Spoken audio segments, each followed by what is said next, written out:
জামায়াতে ইসলামীর আর্থিক প্রতিষ্ঠানগুলো বন্ধের ব্যাপারে বলছেন বা এখান থেকে ডাক উঠেছে আসলে তাদের অর্থনৈতিক প্রতিষ্ঠানগুলো বর্জনের ব্যাপারে, এবং অলরেডি আমরা দেখেছি যে বিভিন্ন জায়গায় এটিএম বুথে হামলা এবং তাদের বিভিন্ন ব্যাংক প্রতিষ্ঠান থেকে মানুষজন ব্যাংক যে হিসাব আছে সেটা উঠিয়ে নিয়েছেন অনেকেই।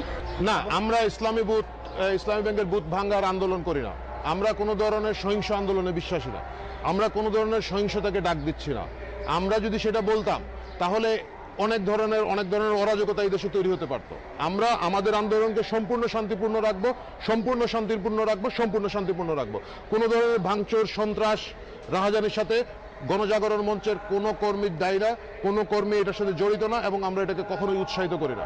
সাধারণ মানুষের বিশ্বাসের জায়গা থেকে অনেক মানুষ এখন বুঝতে পেরেছেন যে তার যে টাকাটা ওইখানে আমানত রাখা হয়, ধর্মের নামে যে ব্যবসাটা ওরা করছে, সাধারণ ব্যাংকিংকেই তারা ধর্মের মোড়কে এখানের মধ্যে দিচ্ছে। এর মাধ্যমে তারা শেষ পর্যন্ত আবার জঙ্গিদেরকে অর্থ সরবরাহ করছে। একজন সাধারণ ব্যাংকের একজন সাধারণ লিফটম্যান জাফর মুন্সি, তিনি যখন তার কর্মক্ষেত্রে দাঁড়িয়ে আছেন, তাকে মাথায় বাড়ি মেরে ফেলা হয়। এই যে হত্যার সঙ্গে কোনো মানুষ জড়িত হতে চায় না, কোনো সুস্থ শুভ মানুষ জড়িত হচ্ছে না। তারা তাদের নিজেদের মতো করে আমানতটা তুলে নিয়ে আসতেছে। আমরা সেই শান্তিপূর্ণ জায়গায় বিশ্বাস করি, আমরা সেই শান্তিপূর্ণ আন্দোলনে যাচ্ছি। আচ্ছা, এখানে বলা হচ্ছে যে এখানে গাজার আসর বসেছে অথবা নোংরা কার্যক্রম। কে বলেছে আপনাকে এটা? অলরেডি আমরা বিভিন্ন ফেসবুক সহ বিভিন্ন গণমাধ্যমে দেখি। শোনেন, এরা হচ্ছে সেই লোক যারা গতকালকে ট্রাইব্যুনালে তাদের এক যুদ্ধাপরাধীর পক্ষে সার্টিফিকেট জমা দিয়েছে, যে সার্টিফিকেটে লেখা আছে 1978 সালে ঢাকা ইউনিভার্সিটির সার্টিফিকেট। ট্রাইব্যুনাল 2 এর বিচারপতি বলেছেন 1978 সালে ঢাকা বানানটা লেখা হতো DACCA, কিন্তু তারা লিখে রেখেছে DHAKA। তো এই নোংরা লোকগুলো যখন আদালতে নোংরা কাগজ দিতে পারে, নকল জালিয়াতি কাগজ জমা দিতে পারে, তাদের পক্ষে ফেসবুকে ফটোশপ করে এইসব কুৎসিত জিনিস করা খুব অসুবিধাজনক কিছু না। এই লোকগুলো, আমি আবার আগের কথায় ফিরে যাই, এই লোকগুলো যদি কাবা শরীফে, হেরেম শরীফের উপরে যে গিলাফ চড়ানো হবে সেই ছবি বিকৃত করে নিজের স্বার্থে ব্যবহার করতে পারে, তাহলে অনেক কিছুই করতে পারে। আমরা এগুলো নিয়ে বিন্দুমাত্র ভাবিত নই। সরকার এটাকে পৃষ্ঠপোষকতাই দিচ্ছে না এখন পর্যন্ত, এবং বিরোধী দলের সরকার কখনো এটাকে পৃষ্ঠপোষকতা দিচ্ছে না। এটা সম্পূর্ণ একটা ভুল কথা। আমরা সাধারণ নাগরিক, সাধারণ জনগণ রাস্তায় দাঁড়িয়েছি। আমাদের নিরাপত্তা দেওয়ার দায়িত্ব সরকারের। সরকার যদি সেই দায়িত্ব পালন করতে ব্যর্থ হন বা ব্যর্থ হতেন বা আগামীতে ব্যর্থ হন, এর দায়িত্ব সরকারকে নিতে হবে। সাধারণ মানুষ রাস্তায় দাঁড়াবে, গণতান্ত্রিক দেশে আমার সেই অধিকার আছে। সরকার যদি সেই অধিকারকে ক্ষুণ্ণ করতে চান, রুদ্ধ করতে চান, তাহলে সাধারণ মানুষ সেটাকে ওইভাবে রাজনৈতিকভাবে মোকাবেলা করবে, সামাজিক সাংস্কৃতিকভাবে মোকাবেলা করবে। সুতরাং সরকার এখানে যে আমাদেরকে পৃষ্ঠপোষকতা করছেন সম্পূর্ণ ভুল কথা। 1992 সালে শহীদ জননী জাহানারা ইমাম যখন এইখানে এই চত্বরের পাশে গণজাগরণের স্রোত তৈরি করে, গণ আদালত তৈরি করেন, তখন সরকার বাধা দিয়েছে, আমাদের মাইক্রোফোন কেড়ে নেওয়া হয়েছে, মঞ্চ বাঁধতে দেওয়া হয় নাই। তখনও কিন্তু সাধারণ মানুষ এই জায়গায় এসেছে। সুতরাং সাধারণ মানুষ যখন কোথাও আসতে চায়, এইসব করে পার পাওয়া যায় না। সরকার একটা কাজ করেছেন, তারা এখন পর্যন্ত নিরাপত্তার জন্য কিছু চেষ্টা করছেন, যাতে জনসমাবেশে আসে সাধারণ মানুষ যারা আছেন তারা যাতে এখানের মধ্যে নিরাপত্তাটা পান। এর বাইরে সরকারের কাছ থেকে আমরা কোনো কিছু আশাও করি না। সরকারের কাছে আমাদের একমাত্র আশা, আমাদের যে দাবিগুলো আছে, ওনারা সেই দাবিগুলো মেনে নিলেই আমরা মনে করি অনেক কিছু পাওয়া হয়ে যাবে। আমাদের তথ্যমন্ত্রী হাসানুল হক ইনু এরই মধ্যে বলেছেন যে জামায়াতের রাজনীতি বন্ধের সকল ধরনের চেষ্টা নেওয়া হচ্ছে, এবং এরই মধ্যে উনি কয়েকটা ব্লগ, তাদের যে তৎপরতা চালাচ্ছে অপতৎপরতা, সেগুলো বন্ধের ব্যাপারে যথেষ্ট ব্যবস্থা নিয়েছেন। এই যে একটা তথ্যমন্ত্রীর একটা পজিটিভ একটা অবস্থান আপনাদের নিয়ে, এই অবস্থানটাকে আপনি কীভাবে দেখছেন? যখন গণজাগরণ তৈরি হয় তখন প্রতিটি রাজনীতিবিদের উচিত সেই গণজাগরণে নিজেকে সম্পৃক্ত করার, সেই গণজাগরণের কথাটা নিজেদের মধ্যে আত্মস্থ করা এবং বুঝতে চেষ্টা করা সাধারণ মানুষ কিভাবে এটাকে নিচ্ছে। তথ্যমন্ত্রী যদি তার যে জায়গা, তার যে দায়িত্বের জায়গা থেকে যদি সাধারণ মানুষের সেই আহ্বানকে সমর্থন করতে পারেন, আমরা কোনো স্পেসিফিক মন্ত্রী বা কোনো নেতার পক্ষেও না বিপক্ষেও না। উনি ওনার মতো যদি ফিল করে আসেন, আপনি আপনার মতো ফিল করে যেভাবে এসেছেন, সবাই তার জায়গা থেকে, তার নিজ দায়িত্ববোধের জায়গা থেকে, দেশের প্রতি মমত্ববোধের জায়গা থেকে যদি কিছু করেন, সেটাকে তো আমরা স্বাগত জানাই।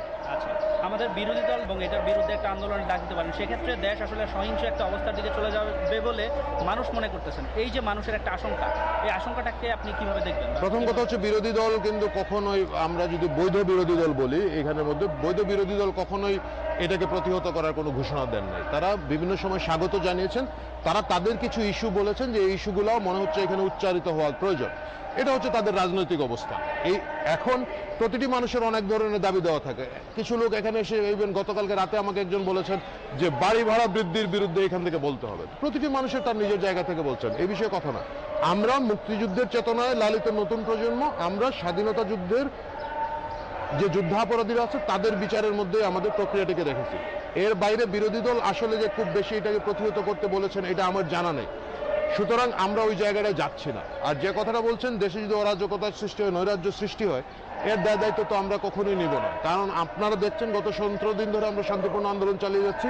আমাদের আগামী কর্মসূচিগুলো খুবই শান্তিপূর্ণ হবে এবং আমরা সব ধরনের সহিংস সংঘাতের বিরোধিতা করি। আমরা একটা শান্তিপূর্ণ দেশ চাই, আমরা আমাদের অবস্থানেই আছি। আপনাদের এর পরবর্তী কর্মসূচিগুলো কি হতে পারে বলে আপনার মনে হয়? এটা আপনি আধা ঘন্টার মধ্যে আমাদের গণজাগরণ মঞ্চে জানবেন। আমাদের ব্লগার্স অনলাইন অ্যাক্টিভিস্ট নেটওয়ার্কের যে কনভেনার, গণজাগরণ মঞ্চ যিনি সমন্বয় করছেন ডাক্তার ইমরান, উনি কিছুক্ষণের মধ্যে এটা ঘোষণা করবেন। আচ্ছা, আর এমনিতে বাংলাদেশ ছাড়াও, ঢাকা ছাড়াও ময়মনসিংহ সহ বিভিন্ন দেশের বিভিন্ন স্থানে ছড়িয়ে পড়ে সেই আন্দোলনটা, এবং আমরা দেখেছি যে Sydney, Australia, Melbourne, new York, অনেকগুলো জায়গা আমাদের কাছে প্রায় 5 থেকে 600 জায়গার একটা লিস্ট তালিকাই আছে আমাদের কাছে। প্রায় 600 জায়গায় বিক্ষোভটা হয়েছে, বিভিন্ন ফর্মে হয়েছে, বাট হচ্ছে। আচ্ছা, সো এই যে একটা অবস্থান এবং বিভিন্ন দেশের বিভিন্ন জায়গা থেকে আপনাদের সাপোর্ট আসতেছে, এই যে আপনাদের একটা সফলতা, এই সফলতাটাকে আপনি কিভাবে দেখছেন বা আপনার কেমন লাগে? এই সফলতা তো আমার সফলতা না, এই সফলতা এই যে 600 জায়গায় মানুষ দাঁড়িয়েছিলেন তাদের প্রত্যেকটা মানুষের সফলতা। এই সফলতা এখানে যে কর্মজীবী নারী কলসি করে এসে আমাকে পানি খাইয়ে গেছেন তার সফলতা। এই সফলতা আপনাদের মতো মিডিয়া কর্মীরা যেখানে এখানে দিনরাত খাচ্ছেন তার সফলতা। প্রতিটি মানুষের এই সাফল্যের সমান অংশীদার, প্রতিটি মানুষ এই সাফল্যের সমান ভাগীদার।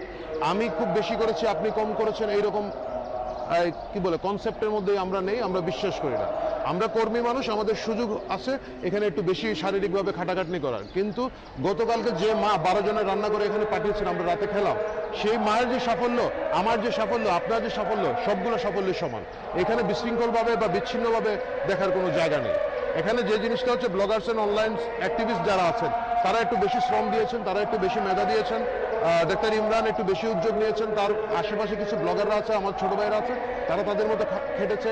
কিছু সামাজিক সাংস্কৃতিক সংগঠন, কিছু ছাত্র নেতারা, ছাত্র সংগঠনের কর্মীরা, তারা তাদের মতো ইনপুট দিয়েছেন। সো তাদের শ্রমটা, মেধাটা হয়তো ত্যাগটা একটু বেশি, কারো কম। কিন্তু সাফল্য যখন ভাগাভাগি হবে, বাংলাদেশের 16 কোটি মানুষ, প্রতিটি মানুষের মধ্যে এটা সমানভাবে আমরা সাফল্য ভাগ করে দিতে চাই। এই সাফল্য ইন্ডিভিজুয়ালি আমরা কারো কাছ থেকে ছিনিয়েও নিতে চাই না, আমরা নিজেদের পকেটেও এই সাফল্যকে পুড়তে চাই না। আমার মনে হয় দেশের আপামর জনসাধারণের কেউই বিভ্রান্তিতে নেই, সুতরাং তাদের প্রতি আমার আলাদা কোনো কিছুই বলার নেই।